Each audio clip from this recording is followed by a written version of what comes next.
Our project boat is a Rinker Fiesta V 270, and it had a table that fit inside of it in the dining area. It was kind of dated looking and had a black marble grained Formica top that looked like it could use some updating. The first thing I did is I removed the piece of rubber trim that went around the perimeter of the table, and then I figured I would give it a new coat of paint. I used an almond color Rust-Oleum, and I just sprayed it to get rid of the dark color because I wanted to put an epoxy finish on it later. Since I was going with a beach theme, this color was the closest that I could find to sand. It actually turned out pretty well, and I almost kept it this way, but I decided to go ahead with the epoxy project anyway. The first thing I had to do was heat up the piece of trim that went around the perimeter in some hot water because it had shrunk about 3/4 of an inch. Then I was going to use some silicone to hold it in place while I stretched it out. There was really nothing holding the trim in place, so I just used some of the silicone and ran it around the groove that was around the table. And then I figured I would work it into place. I knew it was going to move, so I had to use a small gauge nail to hold it in place while I pulled it tight and then shot the other end of it in. And it seemed to work out okay. It would have been a lot easier if I had somebody helping me because I needed about 5 hands. But once I got it in place and started working it around, it wasn't so bad. I had a little bit of excess silicone I had to wipe off, and then just got it all pushed into place, and it looked like brand new.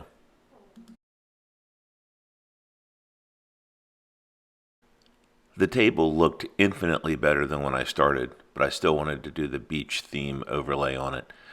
I had some beach sand that I had washed and let dry, and then I spread that out on top of the table, kind of like a pizza with very, very thin crust. Since I was going to be pouring epoxy on top of the table, I needed to have a little bit of a lip, so that piece of trim gave me about 1/4 of an inch to work with to put the different objects on top of the sand. I didn't want them to go above the level of the epoxy because then they would be exposed and the table wouldn't be flat. As you can see, I had to try to make the sand as thin as possible. My wife and I had collected a variety of different things over the years from our vacations and just walking up and down the beach, so we wanted to incorporate that into the table. We have sand dollars from St. Lucia, from Florida, from Maine. We have lots of shark's teeth, sea glass, crushed seashells, all sorts of different things.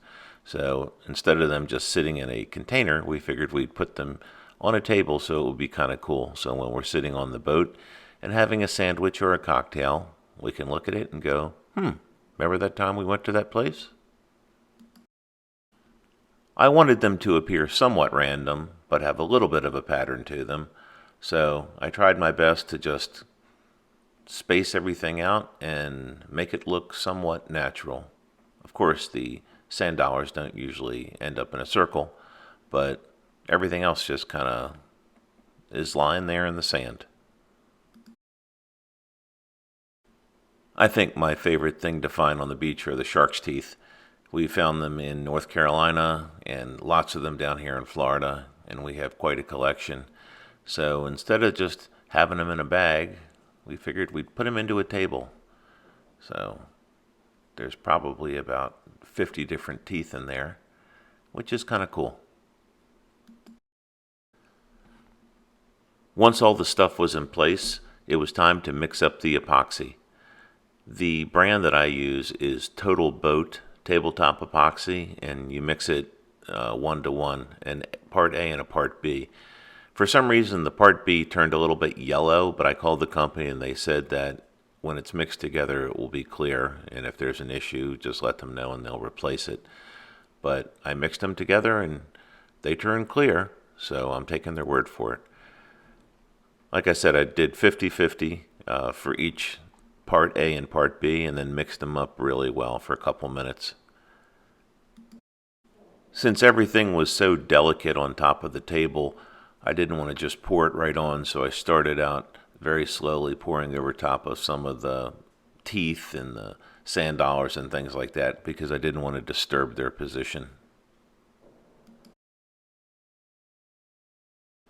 There are different volume calculators online, so you can calculate how much resin and hardener you're going to need. I ended up using about a half a gallon of each.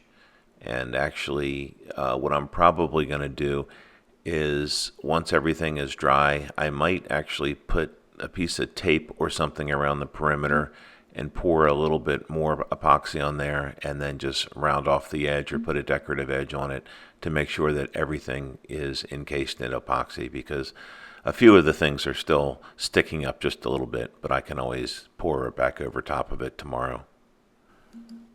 I think it's a lot of fun working with epoxy, watching it all flow into all the little cracks and crevices and making everything perfectly flat like glass when it's dry. I wish this had a little bit more of a decorative edge around it, but like I said, I can just add to that later. Once everything gets poured out and you're sure that all the voids are filled, after you let it sit for a few minutes, and you can start going over it with a heat gun or a torch. That will get rid of all the bubbles. And I go back and forth and hit that a couple times over the next hour just to get all the little tiny bubbles out and make it smooth as glass. Overall, I think the project turned out pretty nice, and it will definitely be an improvement over the table that used to be in the boat. And now whenever we sit down and look at it, we can have some memories preserved forever. Thanks for watching, and don't forget to check out the other videos about the boat restoration.